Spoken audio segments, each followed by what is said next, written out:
The Lord be with you. Let us pray.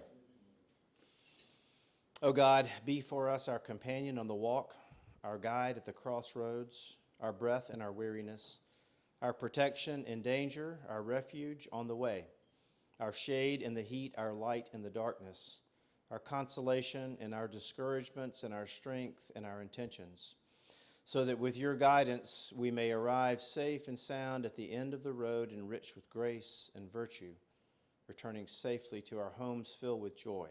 In the name of Jesus Christ our Lord. Amen. So if you're wondering why I offered that particular prayer, it is because it is a prayer for a pilgrimage, and one that's often used at the beginning of a pilgrimage for those who are making one. How many of you are familiar with the term pilgrimage? Okay, great. Good. Now you are? Yeah. So, as you may know, a pilgrimage is, just as a reminder, a pilgrimage is more than just travel. It's more than just a trip. A pilgrimage is going to a holy place, or a place that's been set aside as being holy and special, often where people who have been recognized as for the way they live their lives and have been held up as being saints, places where they have walked, and a place where it's deemed that God has a special and holy intention for that particular place. And so for throughout the ages, different people known as pilgrims have journeyed to various holy sites to make a pilgrimage in order to try to deepen their connection with God and with each other. And so that's what a group of pilgrims mostly from St. Peter's. We had a few others who were not directly connected to St. Peter's who were with us. That's what our group did last month when we made a pilgrimage to England. And as you can see from the title slide here, it was called an Anglican Heritage Pilgrimage. There were 22 of us, and then a 23rd person who was a retired bishop from the Church of England who accompanied us along the way. There are a number of people here today who are part of that pilgrimage. And so what I've asked them and us and what we're going to do together is to just kind of take you through the different cathedrals and also some monastic ruins that we were able to visit. And just for about 5 minutes or so, just to have you hear from them about those places and to see a few of the no telling how many hundreds of pictures that were taken along the way. But we won't bore you with all the hundreds of pictures, just a few to help you get some sense of the places that were visited. So I've been asked several times since we got back if we would make this presentation, so it's a joy for us to be able to do that. I can say to you selfishly that we had a wonderful group of people. We traveled well together, we cooperated together, and we had a really good time in addition to being able to, I think, have some intense and very deep spiritual experiences. Each day we began with prayer, with some prayers that had been written that were particular for that day and for the place where we would be visiting. And we would pray those together either on the bus or in one of the sites where we were visiting that day. We had an opportunity to attend a number of worship services, including various evensongs, which, if you know or are familiar with the Church of England and the cathedrals there, are a regular daily occurrence in many of those places. And we also then were able to attend a Sunday morning Eucharist at Coventry Cathedral, which you'll hear about in just a few moments. I think pilgrimages are important. I've taken a group before on a pilgrimage to the Holy Land. Some of those who are in this group have made other pilgrimages, specifically to Iona and to some other places. And I am planning to offer another pilgrimage next fall to Turkey.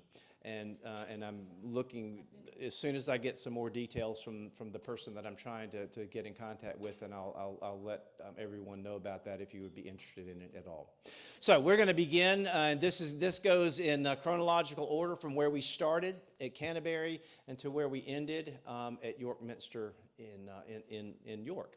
And I'm going to turn it over to Chris Knight, who's going to tell you a little bit about Canterbury.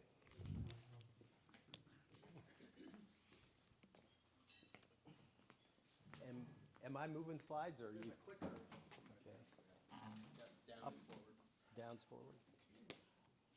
Somebody will probably talk about that cross later on. It's St. Cuthbert's cross, about 1,000 years old or something like that. But in any event, I just put together a little bit of a map to kind of give you a sense of where we all were and kind of what we were up to.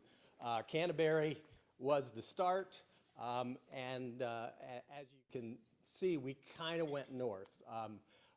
We stayed in Canterbury for several days, stayed in Stratford-on-Avon for another 3 or 4 days, and then in York. And then we did bus trips to the various different cathedrals and ruins.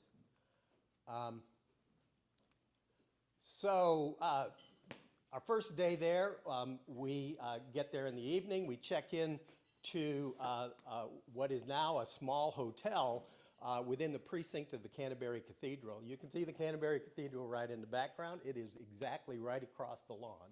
So we were staying like right up next to it. We checked in, went to Evensong, came back, had a wonderful welcoming dinner. And the next morning, David celebrated Mass in St. Martin's Chapel, just inside of the cathedral.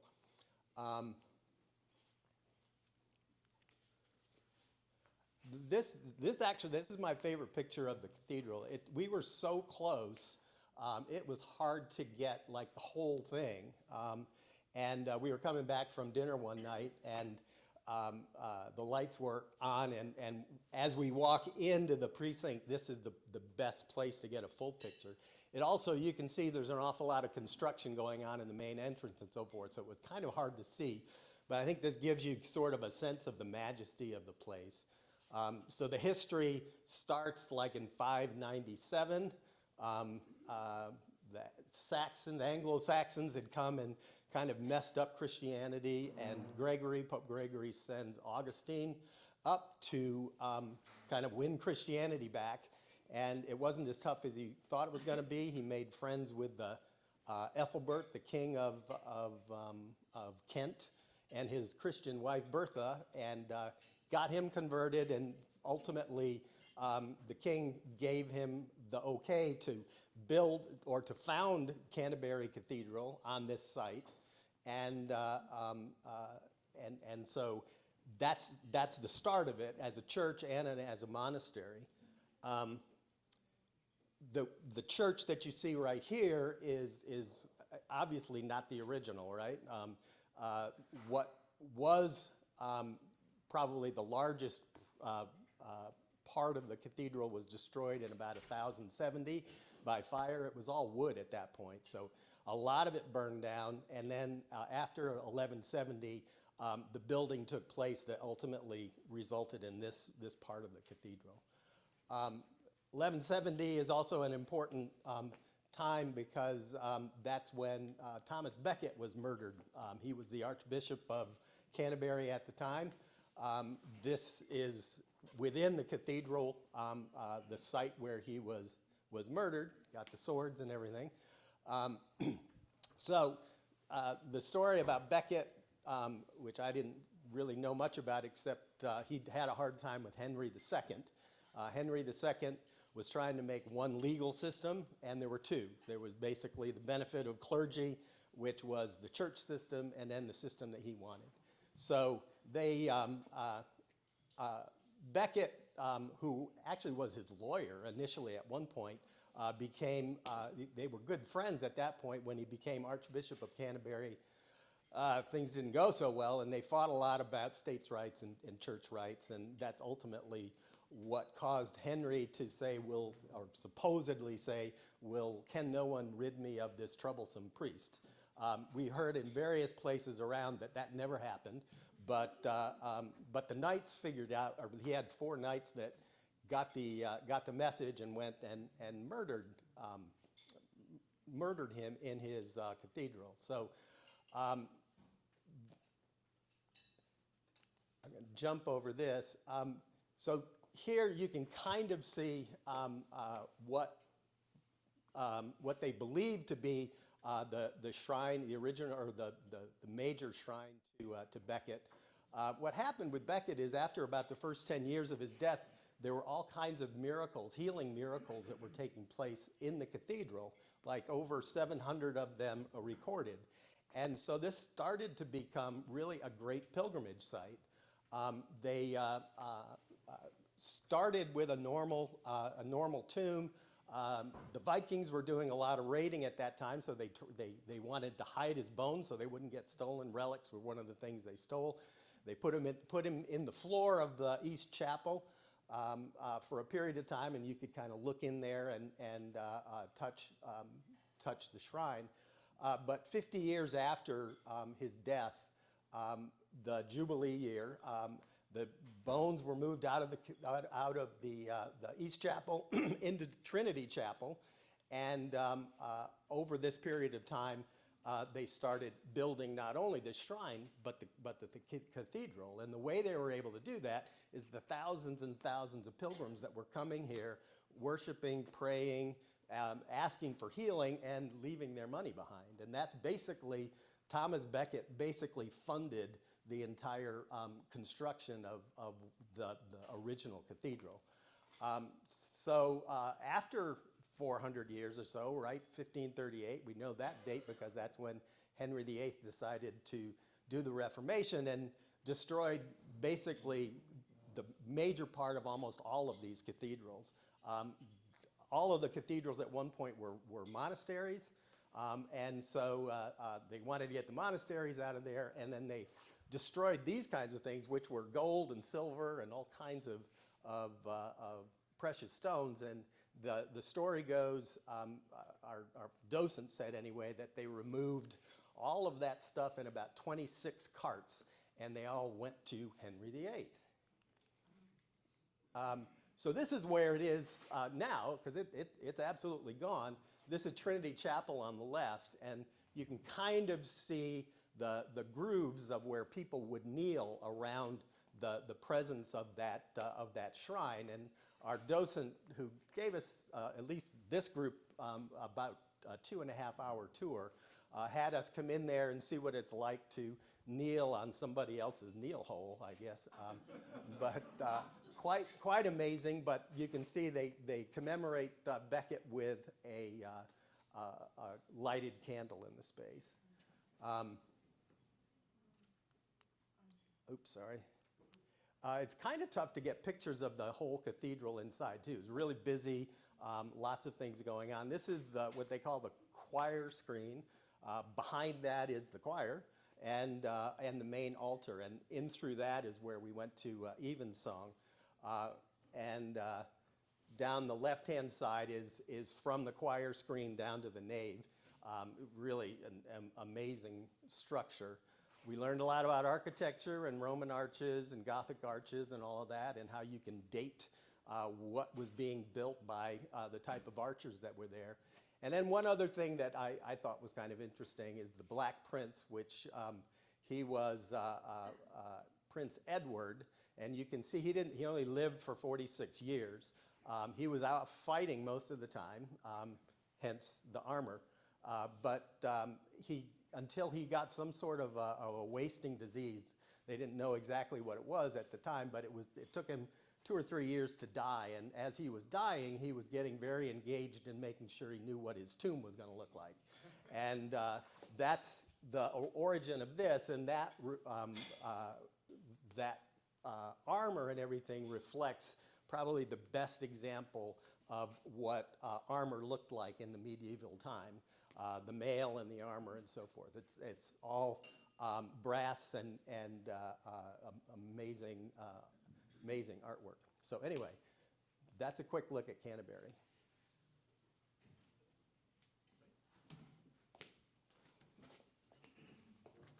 Here, tell you what. There's that. Down is forward, and here's your.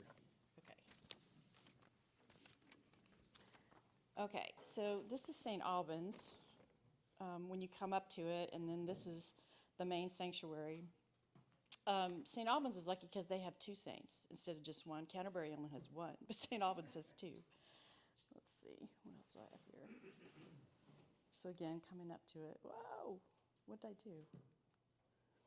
Okay, so St. Alban was not a Christian, and but during the year 300 was roughly when this happened, and the Romans, it was still an illegal religion back at that time, and so the Romans were persecuting anybody who was a Christian and beheading them, and the priest came to Alban for refuge and for help, and so his name was Amphibolus, and I think was it the scripture that we read where it said St. Alban saw him and loved him? Yeah. And so he took him in, and this place, sort of the mission of St. Alban's is welcoming. And it started with St. Alban. But he took in Amphibolus and was so taken with his courage and his faith that he had Amphibolus sort of teach him more about Jesus' teachings, and then he became a Christian. And then he also helped Amphibolus escape so that he wouldn't be beheaded. But the Romans then arrested Alban, and he was England's first saint because he was beheaded for his faith, because he refused to worship the Roman emperor and the Roman gods. So they beheaded him. And that's how he became their first saint. But then later, Amphibolus was also arrested, and he became a saint because he was beheaded. So the red shrine here is kind of the heart of St. Alban's, and that's the shrine to St. Alban.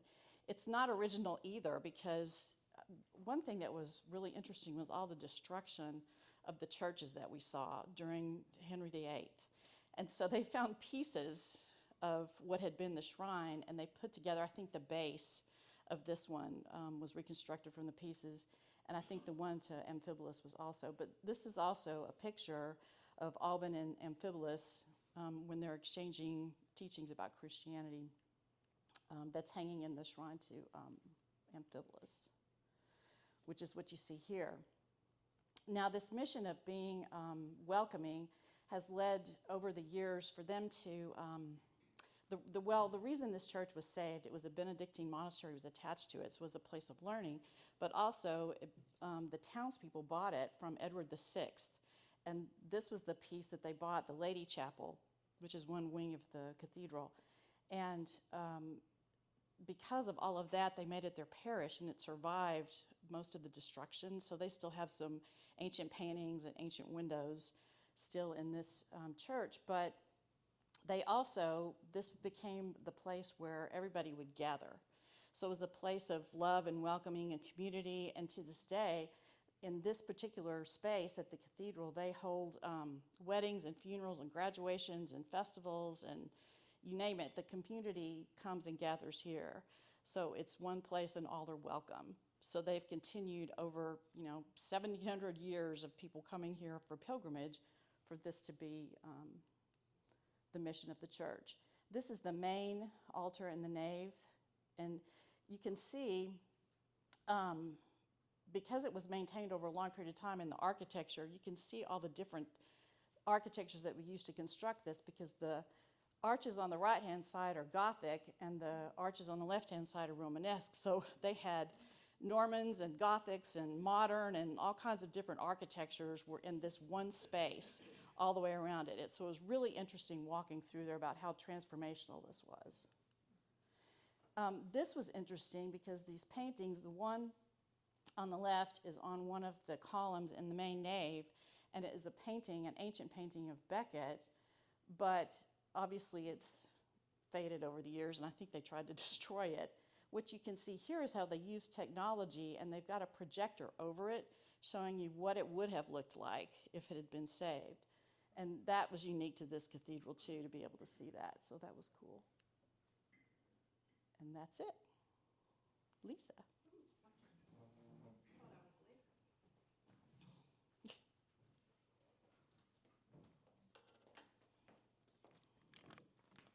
you. So I was an accidental pilgrim.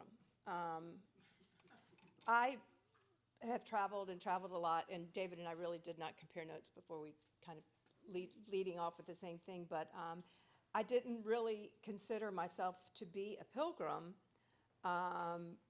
until I got there, and I realized that it was happening in spite of, ooh, that's better, in spite of myself. And I realized that being a pilgrim is much more active than being a visitor. I have taken for granted the roots of my faith. I've always been an Episcopalian and became an explorer and a learner. We sought the roots of our faith and discovered the continuity of our faith from the Church of England, from centuries before that until what we do today. And the worship services that we attended are almost identical to the worship services here. And my first, one of the discoveries that I had was how our faith, as reflected in the cathedrals, it's built up and torn down and built up and torn down and built up and torn down, and it's still standing. And you'll see some of the ruins that are still standing of some of the cathedrals that were destroyed. And at first, I thought, wow, that's a lot of churches to go to. You saw the map. I'm like, what are we going to do at all of these churches? And each one told a different story. And one story built on the next, which built on the next. And it was really transformative altogether. With us was Bishop John Pritchard, who served time as the Archdeacon of Canterbury and also was the Bishop of Oxford.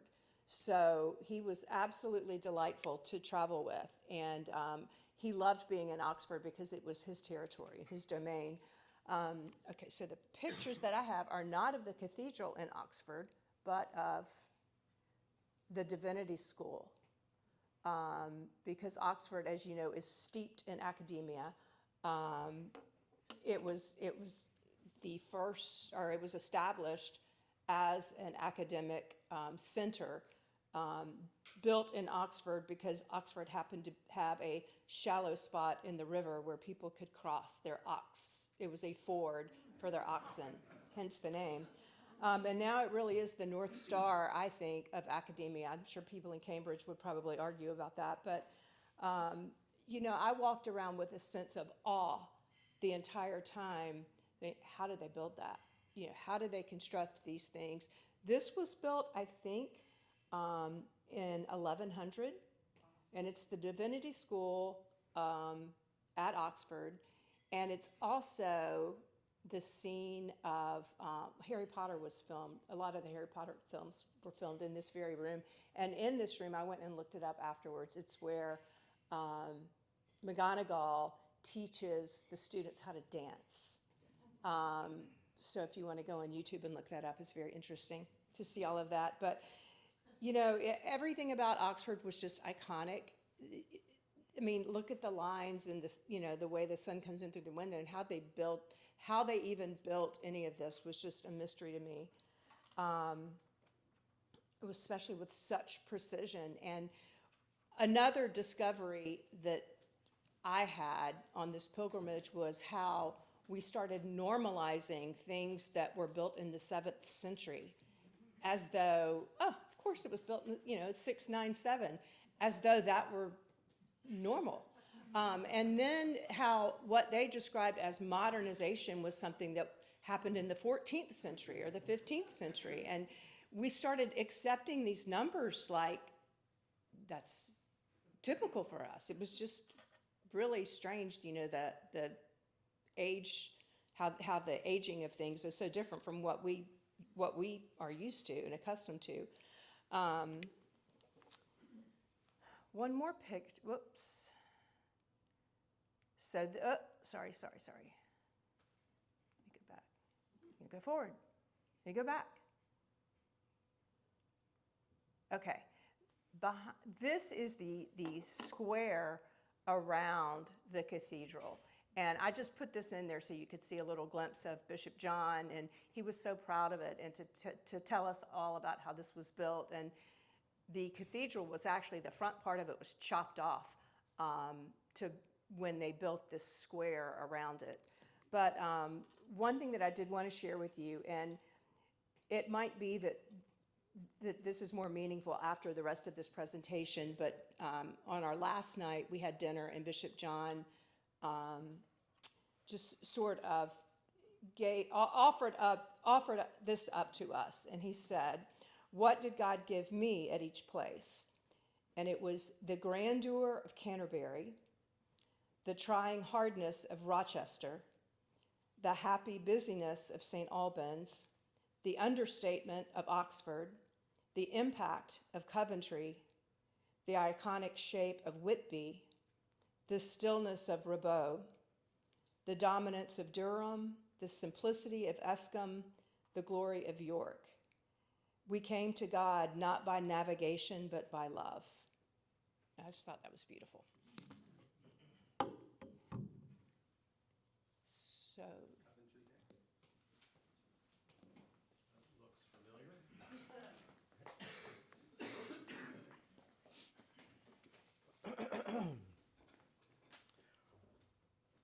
Can you hear me? Okay. I was able to, I was tasked with talking about Coventry Cathedral, which was weirdly interesting to me because John Pritchard, one of our guides, had talked about the place and about how it was its whole reason for being in its current iteration, because it's had several, is conflict resolution and reconciliation. So the first sight I had of the Coventry Cathedral was from the exterior, looking up at a wall of toward the entrance, and it was a sculpture of Saint Michael running his sword through the chest of a demon. And I remember commenting to John, I said, "Is that what the notion of conflict resolution is and reconciliation?" And he said, "Well, we can talk about that later." But it was a fascinating piece of art on the side of the building. In any event, I digress. Coventry has its origins, or the origins of the cathedral go back to, as Lisa alluded to, about the 7th century, where it was basically a Saxon nunnery, I believe, and later continued to be developed into a monastery with the help and assistance of the Earl of Coventry and his wife,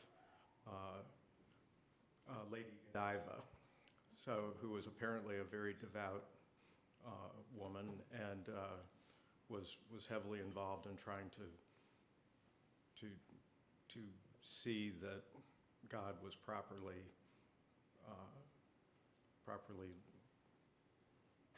shown to the people of the city. And so, in any event, they underwrote I believe it was a Benedictine monastery in Coventry that then became the basis of the cathedral there, which was either a good thing or a bad thing, which was probably a good thing until the mid-1500s when Henry VIII decided that all the monasteries had to go, and the church that existed at that time was basically destroyed. Later on in the 1400s, what we think of as the pre-World War II cathedral was built. And I think we should have, let's see, you can see some of the remnants of that here. This being on the right, really the transition to the new cathedral that is currently, oh, wait a second, there he is. There's St. Michael, by the way, running, and that's the hapless demon. So can't see it very well, but it was really something and up close. So in any event, the photo on the right is of the interior of the nave of the new cathedral, which was built post-1940, because the old cathedral, what the remnant that you see there on the left, was bombed by the German Air Force in November of 1940, and the whole place, I won't say the whole place, what you don't see, that everything that you see there is all that was left. And so after the war, the local clergy and others decided that Coventry needed a new cathedral, and that's what was built here on the right. There's a rather unusual depiction of Jesus at the front of the church that some people think makes him look a little bit like a wasp, but or some kind of an insect, but well, I'll leave that to Nancy Grimes, maybe, how she interprets that. In any event, one of the things, that, like I said earlier, the thing that really kind of touched me about Coventry is that the whole reason for this newer cathedral is to really promote conflict resolution and reconciliation among conflicting parties. And we were able to meet with the dean of the cathedral, and there's an entirely separate room off of the cathedral that is round and serves as a meeting place for different groups who are either interested in conflict resolution or maybe are already in conflict. And we had an interesting exercise with the dean, and where he gave everybody a golf ball, and we were all around the perimeter of the room, and he said, now drop your golf ball. And all of a sudden, I won't say all of a sudden, but eventually all the balls rolled into the center of the room and were all together. And so I think that was his way of trying to illustrate, how if you get everybody together and you can talk about things, have a discussion, as we say, or as Bishop John would say, that you'll all come together eventually. And it was really very interesting, and I thought it was an interesting illustration. So Connor, do we have another? Yes, the cross. In the process of, I suppose, demolishing and reconstructing or constructing the new cathedral, there were some items from the bombed cathedral that were recovered, and that is a cross that is, I think, basically made out of nails from the original structure. It's really quite something, and again, it is, another way of illustrating, that something holy can come out of something that was really terribly unholy, which was the destruction of the original cathedral. So, and those have become kind of an icon for the cathedral in its conflict resolution mission. And there are now, I want to say, over 100 different conflict resolution places around the world that they have sent this Iron Cross depiction to, and that all serve as conflict resolution centers. So that is something that I do a lot of conflict resolution, so it really kind of resonated with me. But that was very interesting to me personally. So that's about it. I could go into more detail about Lady Godiva, but I don't think that really serves my purpose here, and I don't want to go on for too long. Oh, here we go. Again, this is the exterior of the building, of the new cathedral, and that, of course, is what was left of the old one that was bombed. There was an interesting architectural feature of the new cathedral, which is it's really a huge glass curtain wall on just as you enter this structure here.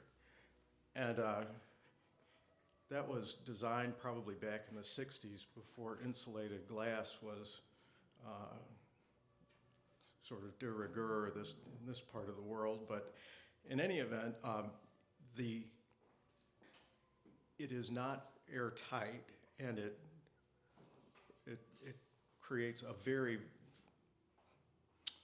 drafty and cold interior of the cathedral. Actually, it was colder in Coventry Cathedral than it probably was in the medieval cathedrals that we visited, and that made an impression on me too. But all in all, it was a fascinating place. So that's all I've got. Who's up there?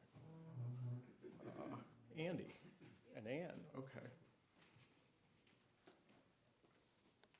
You can fight over that. Okay, we won't fight over it. Down to go forward. Thank you. Yep.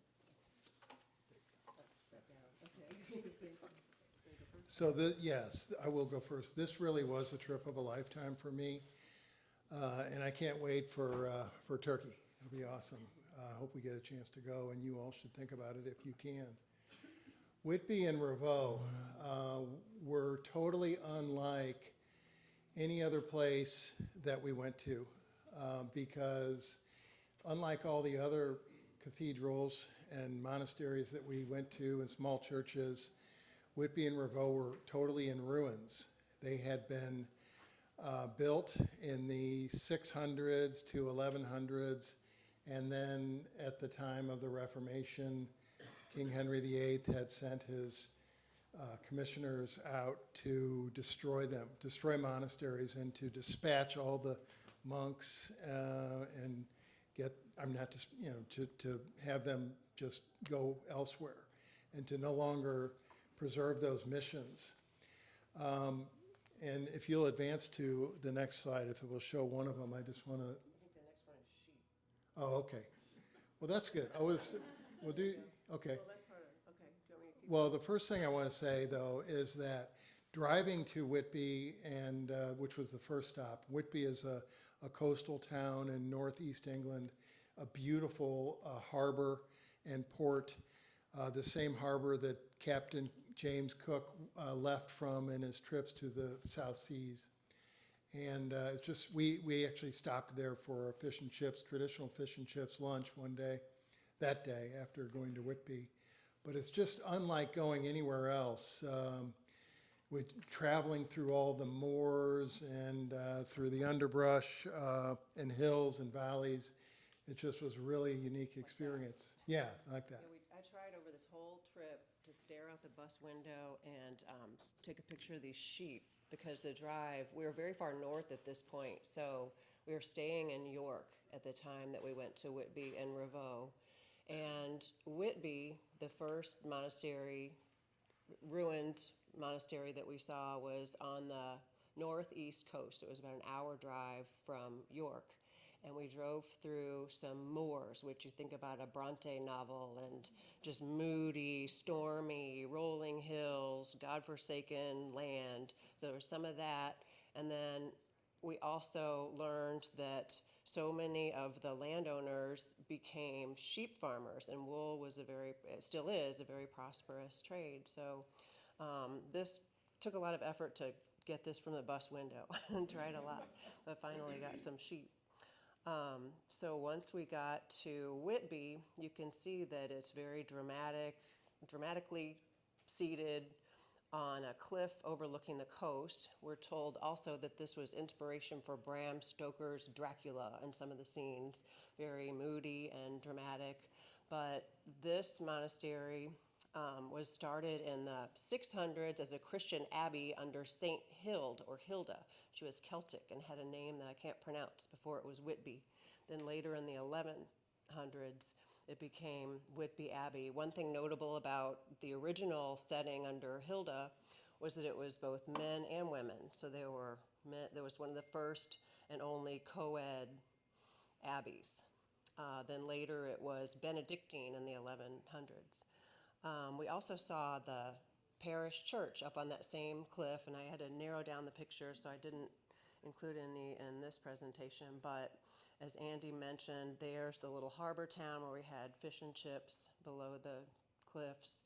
There was a staircase of over 100 stairs that walks down from the abbey setting and church grounds down to the town, and I think that also featured in Dracula. So from Whitby, we got in the bus again and we drove another hour back inland, and Ravoux was a completely different setting. It was in a valley, very fertile valley, very peaceful, not as moody, just very contemplative. Here is a little farm that was right on the entrance adjacent to this ruined monastery, and everybody stopped to take pictures here, and it was beautiful. And we saw, what do we see there, Andy? Pheasants and ducks. sheep and ducks. Yeah, so very tranquil, beautiful valley setting. And then here are some of the remains of Ravoux, and Ravoux thrived in the 1100s, and originally I think there were only 12 monks, and then it grew to a larger, the second abbot was Saint Allred, and under him there were about 500 men who prospered as farmers, and also the mining was big there, and so it prospered. And looking around this place, you could really envision what life might have been like. So here, there were some great signs that showed us what life may have been like and what these buildings may have looked like. So here's what the refectory or the dining hall may have looked like, and here's what it looks like now. And similarly, this is the chapter house, possible before and after. So we spent a lot of our time here just kind of putting away. I captured some pictures, we all did, but at some point here we were inspired to just put down our cameras and walk around and quietly reflect on who walked here before us and what life may have been like. And here's another shot of what still stands. Got anything else? Yeah, I would say the only thing, just looking back at this place, it wasn't so much that it was a place of worship, but it was no less spiritual. Felt like it was so moving to be in Ravoux, and just to get a sense of the fact that for 1,000 years or 500 years anyway, these monks had labored away in the same exact location, tending the same fields and the same flocks, not the same sheep, but descendants of those sheep, and that nothing has really changed in that valley other than the fact that the monastery itself is in ruins and is no longer attended to, but it's still a very spiritual place and very meaningful. That's why so many people beat a pilgrimage to it. And also you can see these structures are falling down, and they've been falling down for 500 years, bit by bit. But the government owns or manages the maintenance of them and is trying everything it can to arrest the eventual decline and decay of these places of worship. is Durham?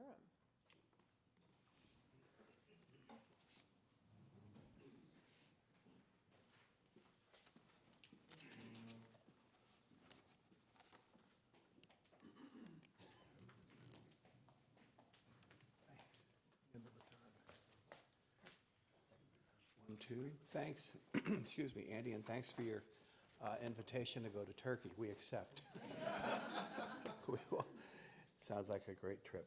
I'm going to say a few words about Durham Cathedral, and then Nathan's going to give some of the more religious interpretations and background. Thank you.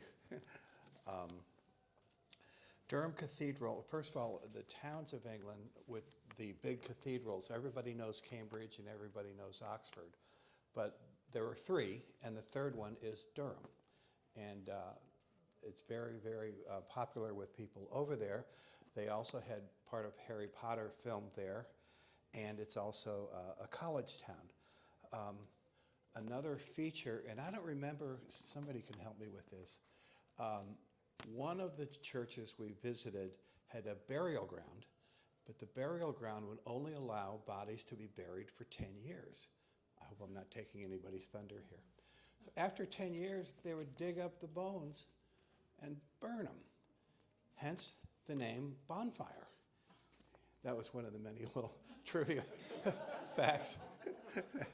I've got a lot of trivia if anybody wants more. But anyway, so with that, let me turn it over to Nathan. Thank you.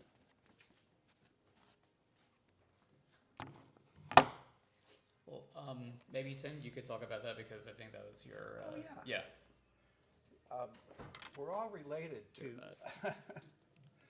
No, this is a commemoration of Bishop of Maryland, Thomas John Claggett, who spelled it right too, and he is, I guess, a distant relative on one side of Charlie's family. So that was worth one of my 3 pictures. Thank you. Okay, so to quickly talk about Durham as a place of worship, its origins were from the probably 7th century, basically an extension of Lindisfarne. So we're talking about the ancient kingdom of Northumbria, which will encompass northern England and Scotland in that time period.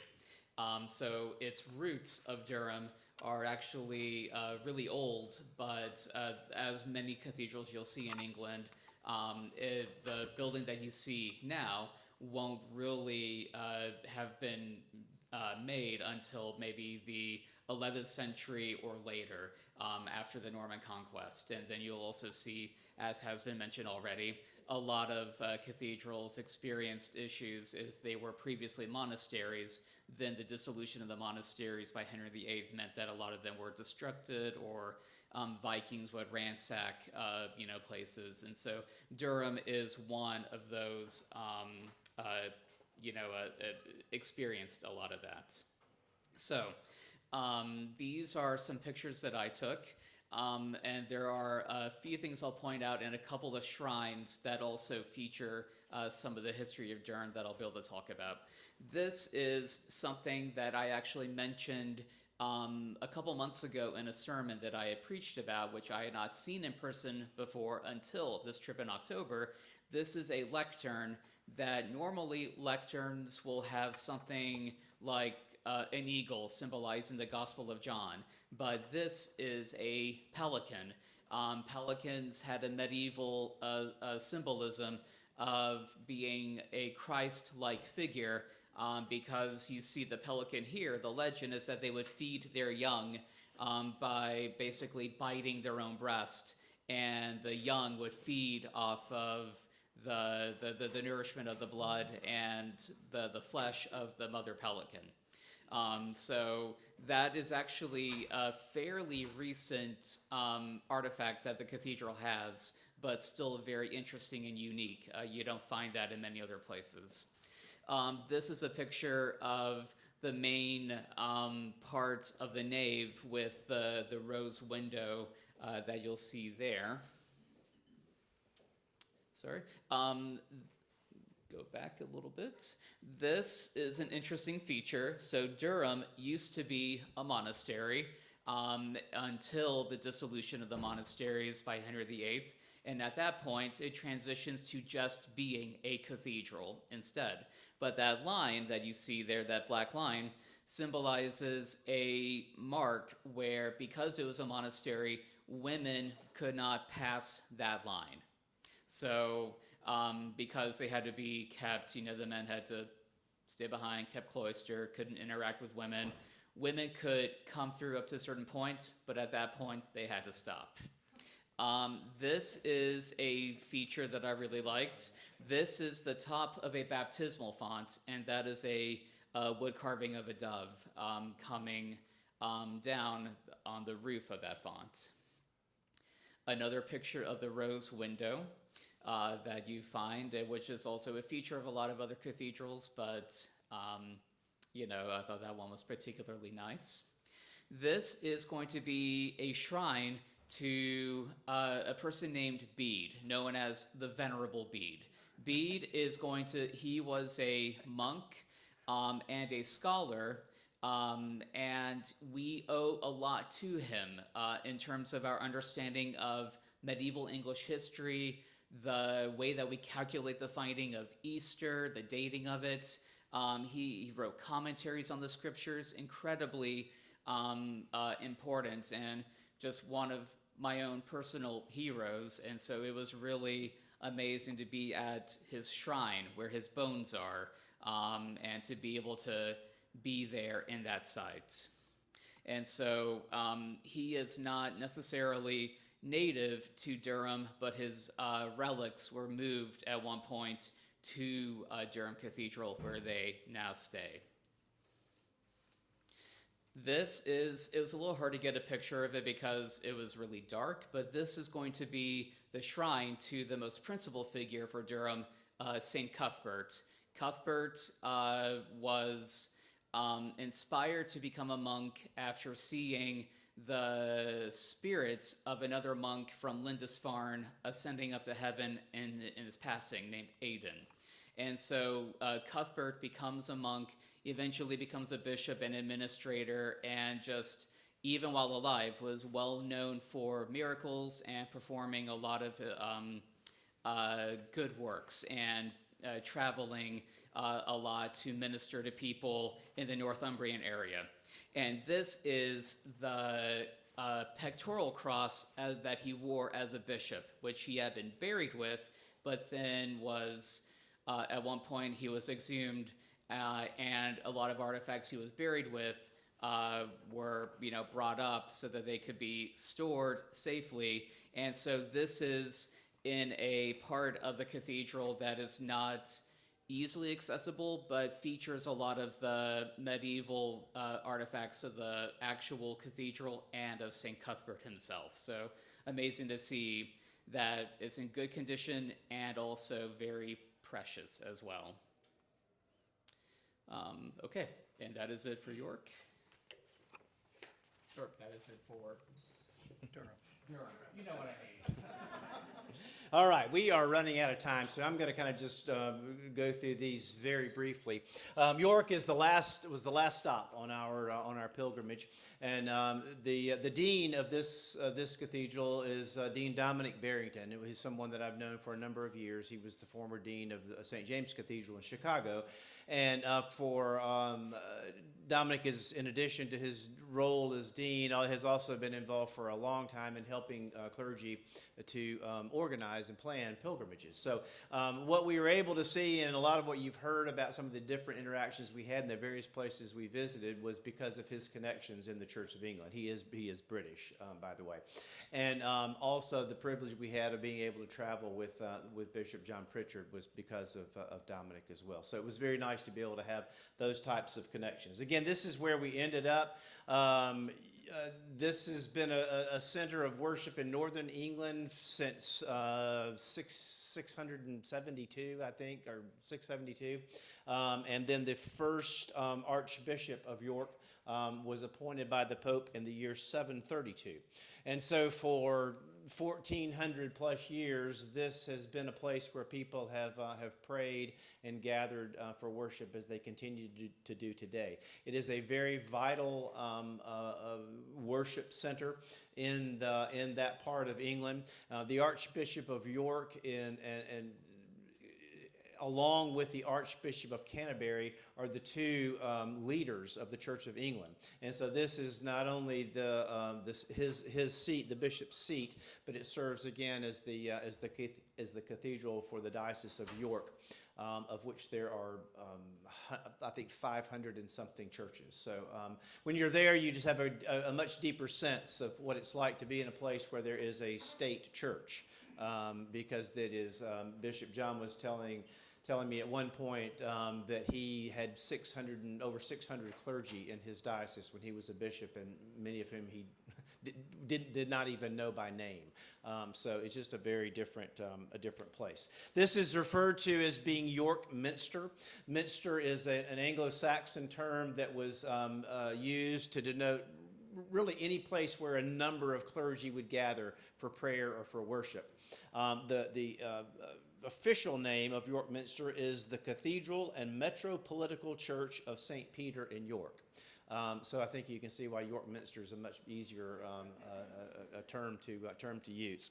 One of the interesting things about this particular cathedral is that it has experienced 4 fires, fairly significant fires. There was one in 741, which destroyed the original structure, of which obviously this is not it. A newer Norman cathedral was damaged in 1137. A fire in 1840 devastated the roof. And then in 1984, there was a serious fire in one of the transepts that required some significant restoration as well. So it's just kind of an interesting history of having 4 major fires in this one space. So these are just a few of the pictures of different parts of it. This is actually the nave, or the main part of the cathedral. There were no chairs in it because they were about to set up for a light show. Which goes around to different cathedrals there, and is extremely popular.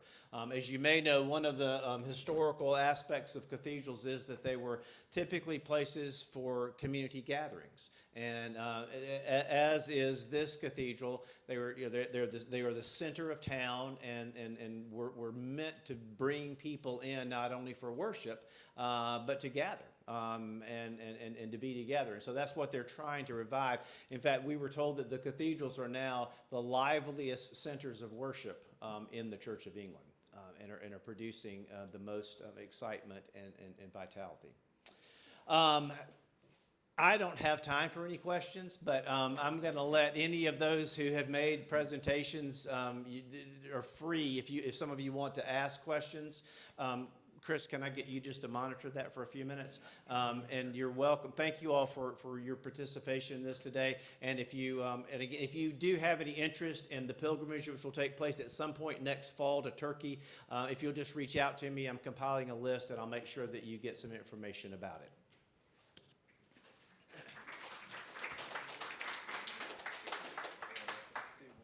Sure, Kathy.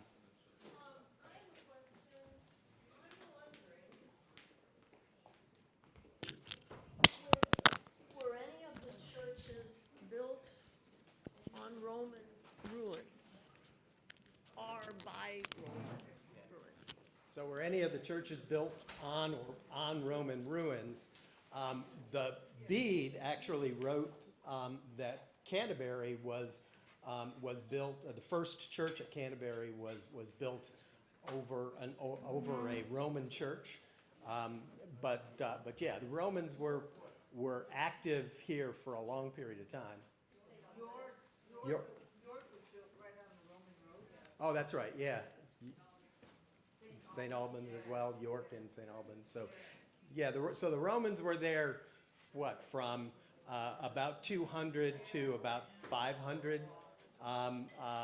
When the Roman Empire crashed, they left, and that's when the Anglo-Saxons, the heathen Anglo-Saxons, came in and started tearing up Christianity. But there's a lot of leftovers of Roman. All of those Norman arches, or Roman arches, the round ones, those are all from Roman architecture. Tim, what do you mean? You've got all these.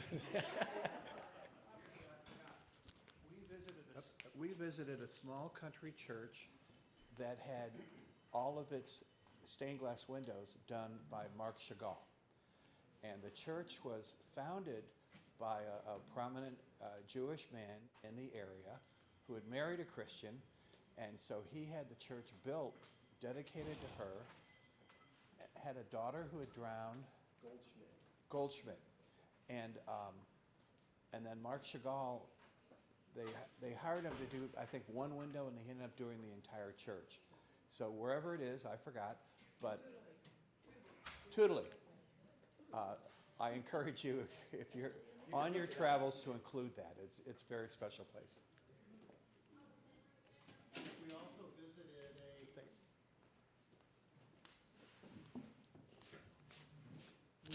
we also visited a small church called Escombe that was built by the Romans. But anyway, yeah, it was a tiny church. It was like just maybe twice the size of Grace Chapel, and it was back to the I don't know what the vintage of it was. Yeah.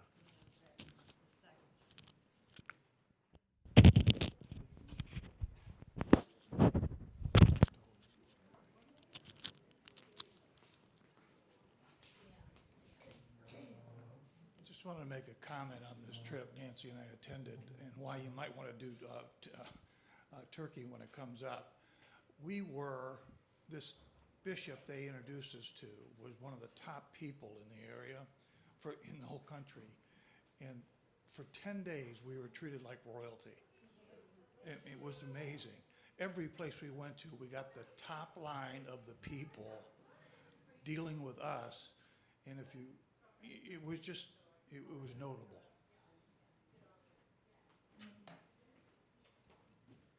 So if anybody is interested, Pritchard, just spelled just like it sounds, John Pritchard, people in England call him Pritchard, but he's got about 20 books.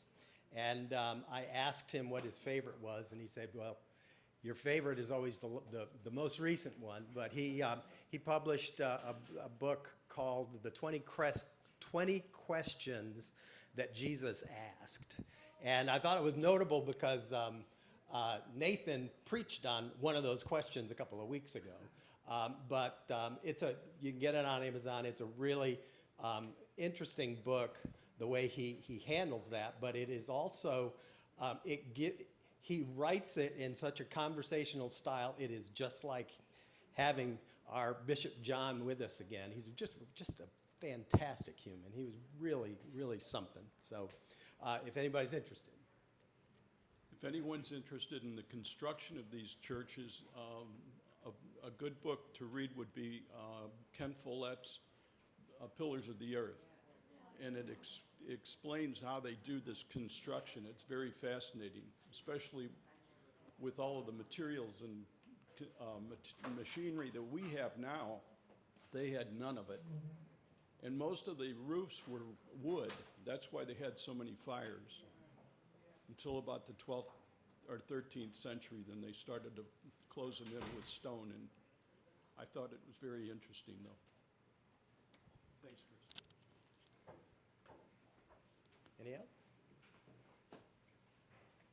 Turkey next fall.